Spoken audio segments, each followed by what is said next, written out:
Well, good morning, everyone, and welcome to Hang Out with Coach Kerry. This is another expert interview, and I guarantee you are going to learn a key strategy that you can use for your business, no matter how big or small your budget is, to be able to use those pieces in your business to really kind of take that strategic advantage for yourself. So please watch to the very end, because my speaker today, my guest, is going to offer you some free goodies to build on what we've talked about today. So remember, how you can connect with me is on my website, HangOutWithCoachKerry.com. For those of you who are listening on audio, Kerry is spelled Kerry. And there I've got 55 videos, all free, all there for you to be able to get tips and strategies and resources to help you be more productive, have your marketing strategies be more effective, to reach your specific audience, and ultimately grow your business to be more profitable, and so you can have more fun. And isn't that what we all want in our businesses? And you can also reach me on my Facebook page at Kerry Brown Coach. In fact, that's the same. I'm on Twitter at Kerry Brown Coach, and LinkedIn as well. And Google Plus, you can find me at Hangout with Coach Kerry.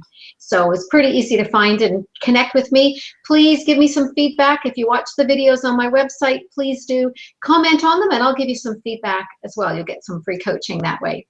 So let's get into today's topic, because I love to find unique marketing strategies for you, so that, rather than the tried and true, or rather than the ones that you may be finding that you're not getting the results from, let's think outside of the box a little bit, especially if you're a solo entrepreneur, maybe even working your business part-time, ready to go full-time. What are some ways that you can actually get out there in the marketplace and not have to have a huge budget to be able to do that?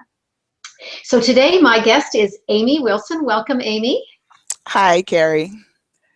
Aimee comes from the greater Philadelphia area, so we're international today, because a lot of you know that I'm on the very west coast of Canada. And I'm thrilled to have you hear Aimee's expertise. She's born and raised and lived all of her life in Philadelphia, other than the time when she left to go and get her education. And she's back there. She's been in business for 9 years, so she is an entrepreneur just like you. And so she's speaking from personal experience. She's sharing with you her tips and strategies and how to get your message out there, ones that she's used for herself. So none of this is just school book stuff. This is actually practical, hands-on strategies for you. That's why I'm so excited about my expert interviews, because I only handpick those people that actually know what they're talking about, because they've done it, they've been there and done it, just like me. I've been a business coach for 18 years, and every challenge that you've overcome, I've overcome as well. So that's what I want to be able to do with these episodes. So today, Aimee, let's get right into it. Aimee is going to share with you some really key things, and our topic today is, the secret tools savvy entrepreneurs use to get ahead in business. And who doesn't want to call themselves a savvy entrepreneur? And we all want to, of course, be able to get ahead in business. She's really passionate about connecting people with the resources that they need in order to grow their business, and how to do it strategically, one of my most favorite terms. So today, which is why I want you to stay to the very end of this episode, is some takeaways. I want you to know how you can use events, even if you have a teensy-weensy little budget, to grow your business.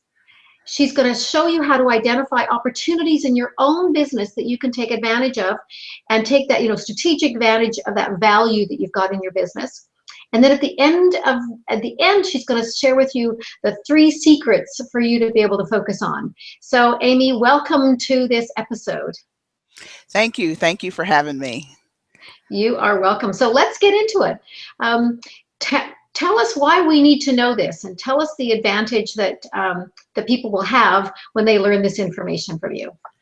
Well, one of the challenges for all entrepreneurs is either they are working by themselves, so they have limited resources, or they have limited funds. When you're an entrepreneur, you're taking your passion and your interests and making it into a business. And sometimes you don't have a lot of people to come along for the ride. So you need a way that you can get out there and maximize your time, maximize your human resources, and also maximize the amount of money that you have. Today, everybody is busy, and as you're trying to offer your services to others, you may sometimes get discouraged because you can't get people on the phone.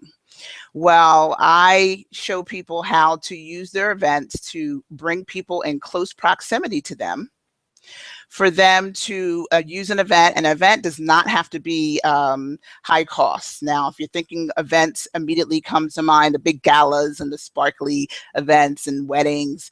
You don't have to do that in your business. Your business needs to reflect what the value is that you offer, your brand, and your image. And so that doesn't always take a lot of money. It doesn't take a lot of time.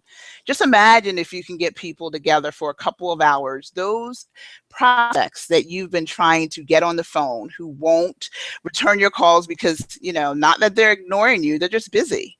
And you have them all together in one room. You have a capped audience. You can offer them something, that might be enjoyable. And then you also can offer a takeaway, something that will extend the event experience. And so I call that the strategic value of offering business events.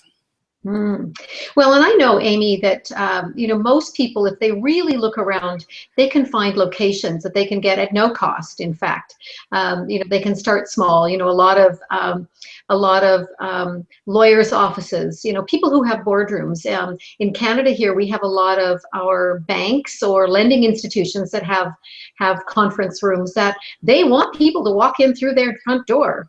And if you can bring people in the front door, then it's not going to cost you anything to actually be in that space, other than maybe if you were going to provide some coffee and muffins or donuts or cookies or something like that. Would that be true for you? Do you say that too? That is definitely true. There are a lot of professionals, especially lawyers, realtors, brick and mortar stores, that would love to have some extra feet come through their door, who would love to have their boardroom used when they're not using it. And you can ask them to be strategic partners with you. You can ask them to help promote your event. You can, that way the address is on the flyer or whatever promotional material you have. And if it makes sense that they also offer similar services, you could possibly do more business with them. But it does start with asking people, hey, can I use your space? Can I use your the boardroom? Can I use your meeting room? Lots of places will offer that, and I'll be happy to host you. So it doesn't cost you any money. Yeah, absolutely. So then, Aimee, how do people, maybe some of our audience right now are thinking, well, what would I get people together for? What would I tell them? How do you walk somebody through that process to actually realize they do have value that they can bring to the marketplace, and that they can, add that value to people and actually get them to show up? The first thing that I do is I ask them what their objective might be to bring people together. And it could be simply financial, that they want to bring them together so they can sell, make a sales presentation. It could be marketing. You want more people to become aware of what you're doing. It also could be a sort of a operational. As you walk them through your sales process, you may want people to come together for a particular reason so that you can demonstrate how to use your product. So a lot of people immediately think events are simply educational. They don't have to be that way. You can offer an appreciation event in which you pamper your clients or prospective clients if you have a luxury brand. If you have a brand that is what they call nowadays the disruptor, you may want to do something that is more adventurous. And that experience could be a piggyback on what your brand is and the image that you want to project. So I first start out with asking, what is your objective? What are your core values for your business? And what would you like to see happen as a result of your business? How will you know if your event is successful? So those are some of the basic questions that I begin with. Great. So a couple of things came out of that. First of all, I'm going to ask you in a moment to explain what a disruptor is, because I think there's a lot of people thinking, okay, I need to know what a disruptor is, if I am that or not.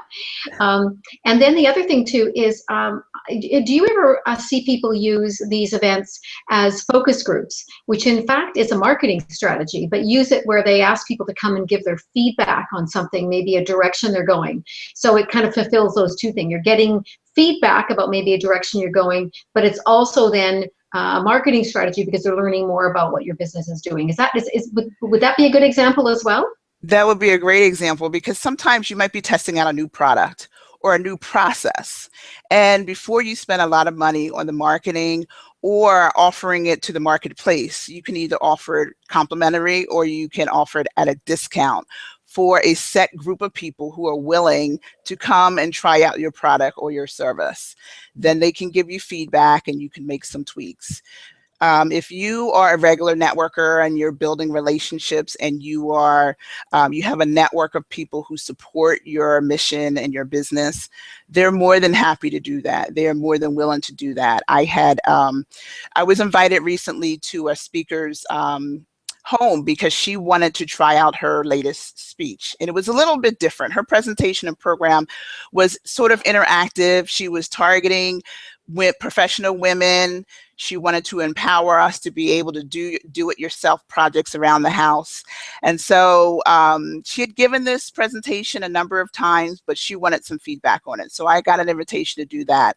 And that's exactly what you use your network for, to give feedback. They'll give you critical feedback.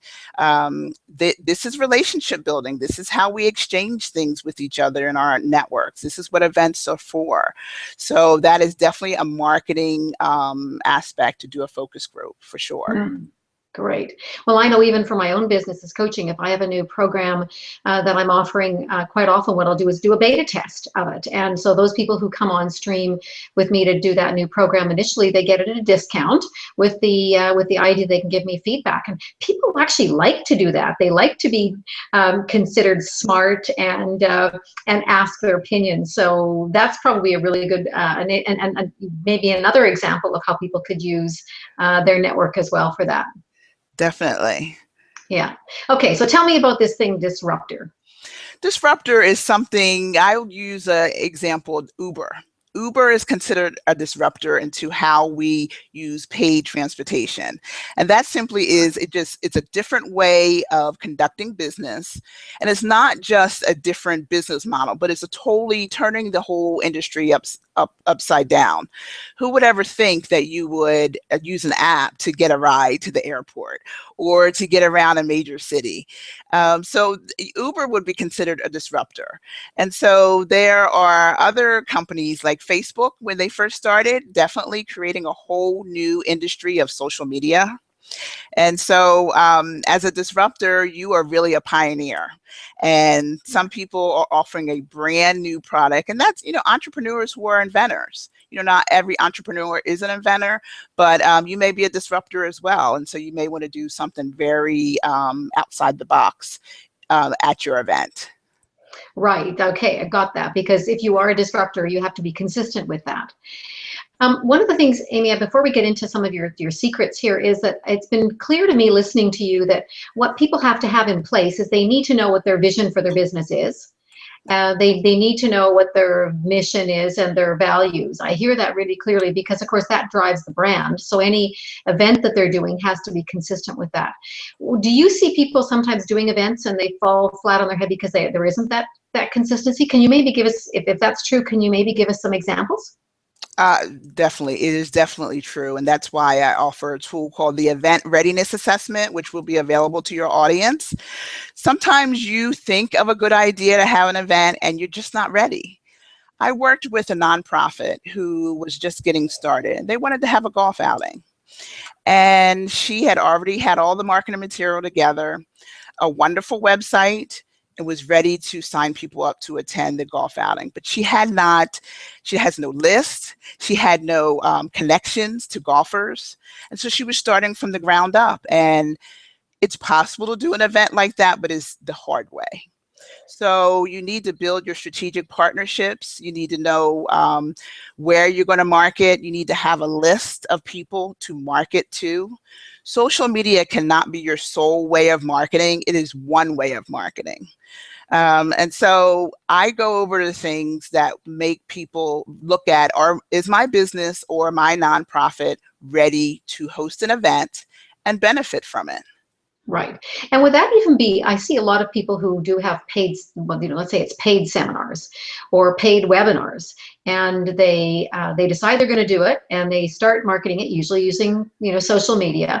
And then of course they get few subscribers to that. What would you say the main cause of that problem of lack of, as we like to say in Canada, butts in seats? What do you think is the biggest issue there? The biggest issue is that nowadays people are so busy. So you can't expect to send an invitation by broadcasting through social media. You need to invite. You need to have a personal invitation, a personal direct invitation. Now, some of the businesses that I help have smaller, more intimate events. I'm talking 100 people or less. And so it's a little bit easier for you to get the attention of those people. But if you're looking to have a paid, especially a high end, when I say high end, you're talking a couple $100s for someone to attend your event. You need to have an audience that is tuned into your vision, your mission, and your message. One of the ways to get around that is to have strategic partners. That simply is people who may be interested in what you have to offer. And you actually go to those people and say, will you help me promote this event? And sometimes you may have a formal affiliate program, or sometimes it may be just people in your network who are willing to give you some FaceTime with their guests, or some time on their list, or some time with their social media group. But you can't use social media as your sole way. It's hard to break through all the noise of all the messages that we get on Twitter and Facebook and Pinterest and whatever your social media of choice is. You have to have a direct way of inviting people. Right, absolutely. So what I'm hearing you say is either you have to have an engaged list yourself, and that starts by networking or whatever ways it does, and or a combination of strategic alliances who have a list who would be interested in what you have to offer, that they have credibility with as well, so that when they promote, then they see this as an endorsement in a way. Would that be true? That is true. And also, if you happen to have speakers or vendors at an event or a conference, you need to enlist them as your strategic partners. You need all hands on deck. People are busy. You know, sometimes people get discouraged with offering an event. It's not that people are not interested in supporting you. They're just busy and they have competing interests. And so you need to use all the people who have a stake in your event as co-promoters and co-marketers. Yeah, great. Okay, well, let's get into these secrets that we promised everybody. You said you've got sort of 3 key secrets. So tell them what they are. Those secrets begin with the relationship building that you do through networking. In order to gain business these days, we're in a relationship economy. We're not in transactional. You need to build those relationships and nurture those relationships. Now, some people say, I can't get to networking events. I don't have the time. It's only me and my assistant. Well, you know what? You can't afford not to build these relationships. And it's not only about getting to networking events. You have all those options of social media to build relationships. But the first secret is you have to build the relationships. You have to offer and give and connect with other people before you need them. If you only wait until you need them, you'll be disappointed. Right. Yeah, absolutely. Okay, so what's the second secret then? The second secret is express an appreciation. You cannot take people for granted. You can't take your partners for granted. You can't take your preferred vendors for granted. And most certainly, you can't take your clients for granted. Anybody who shows interest in your business, in your mission, or your product are people you need to express appreciation to, and not just once, not when you have the money that comes in as investors, not only when they purchase from you, but you need to find opportunities to express appreciation for their support. Great. Can you give us some tips of that? I mean, obviously it depends on what your business is, but can you maybe give us a couple of examples that maybe from a very small business to maybe a little bit larger? Give us an example. Well, as an event strategist, I like to emphasize the appreciation event. It is something that people don't have to pay for. They are shown appreciation and gratitude. And as you know, as a coach, when you show appreciation, more will come to you. It gives you an opportunity to gather people. And then also, if you want to, if you have more in your budget, you can have a small appreciation gift that you can present, not only just send it in the mail. And, you know, if you can't do an appreciation appreciation event because you have an audience or a clientele that's all over the world. There's nothing wrong with sending a appreciation gift through the mail, but I think face-to-face is king. That personal one-on-one contact, the energy that you have between two people, the nonverbals that you can engage and gauge through face-to-face, person-to-person, peer-to-peer type interaction. So expressing appreciation is not just for one time of year. A lot of people think, okay, it's Thanksgiving or it's Christmas, let me send something to them. There are so many opportunities for you to express appreciation. And you know what? People enjoy it when it's not just expected. When you do, like Cinco de Mayo is coming up. I used to send a card to my preferred clients at Cinco de Mayo. They got a kick out of that. They don't expect that. And, Cinco de Mayo is not something that you think of, but it comes in the spring, away from the major holidays. And it was my opportunity to set myself apart. Yeah, great idea. Okay, so drum roll for the last secret. What is it? The last secret is referrals. You just can't beat getting a pre-qualified, well-educated referral from your network. Now, this piggybacks on the relationship building. You can't expect referrals if you've not given to your people in your network, if you've not shown appreciation for the things that others have done, and you've not educated your network on how to send referrals your way. Now, for those who may be new to business and who may not have longevity in their product, one way is to give introductions. And if you give introductions, people will give introductions back to you. And as you are in business, you can move on to referrals. There'll be people who are ready to buy. Introductions are simply people who you may want to get to know, you may want to build a relationship with. But the referrals will be people who come to you and say, here's my money. I'm ready to sign up for your service, or I need your product. I need your product right now, so please help me. But you can't beat that. That's almost like your own sales force. People who are transferring the trust that they have and the relationship they have between that person who's being referred onto you. And so it makes your job as an entrepreneur so much easier, so much more pleasant, and then they become raving fans of your product. Wow, you have given the audience and myself just some great information today. So thank you so much. So, kind of let's just wrap up this topic just to make sure if there's anything more that you want to share with my audience, and then of course share with them how to get some information. You made reference to a checklist for them to see if they're ready to do events. So please do that. So wrap up and then tell them how to get a hold of you. Okay, first I'd like to say thank you for having me, Kerry, today. I also want your entrepreneurs to know that there are opportunities all year long for you to leverage the strategic value of events. I want you to look at your milestones. I want you to look at new product launches.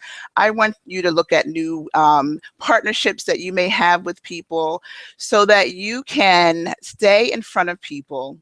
You can have the advantages of events, that is bringing your audience, having them captive, and then sending your message to them. And so what I'd like to offer today for your audience is two complimentary offers. One is for those who are not sure that events are right for them yet. I have the event readiness assessment. It's a quick checklist. It's a self-assessment, and it's real quick. It's not scientific, but it will do the job. It helps you see the different areas in your business that you may need to have in place before you're ready to offer events. And as a result of that, I then give to you or anyone who has an event in mind, I give them a 30-minute complimentary consultation. It's called my event discovery session. In order to secure either one of those, you need to visit my website at www.occasionstosavor.com. And there you can find my blog, different topics that I talked about, The emphasis that I have in my business is on relationship building, appreciation, and referrals. And so you'll find information there about all those topics. And as a bonus for signing up to receive my event readiness assessment, you can get my monthly newsletter that will emphasize the exact same topics on how you can leverage your business savvy. You know, Aimee, what we've done today is just such an incredible example about relationship building. I mean, we met through an opportunity for us to be able to start building a relationship. Yes. And you know, we haven't physically met each other, but I know if I'm ever in Philadelphia or you're ever on the west coast of Canada, or we might be somewhere else, we're gonna greet each other like we've known each other and for a long time. So this is the collaborative part of, I think, also women in business as well, which is pretty cool. So thank you so much for such great information. Again, for those of you watching this on the video or listening to this on the audio, please go to Aimee's website and download that information, get her tips and strategies. I'm going to, and I'm going to use those in my business as well. And remember to connect with me either live Monday mornings, 9 a.m. Pacific, or go on to my website, HangOutWithCoachKerry.com, which is how most people watch my videos, and watch them at your leisure. There's lots of great topics. So look for this one. It will be some great information for you. So Aimee, thank you again so much. Thank you, Kerry. I enjoyed it. Good, excellent. And so everyone, we'll talk to you next time on Hangout with Coach Kerry, and we'll look forward to your comments and suggestions. So take care, everybody, and have an awesome and inspired week. Bye-bye.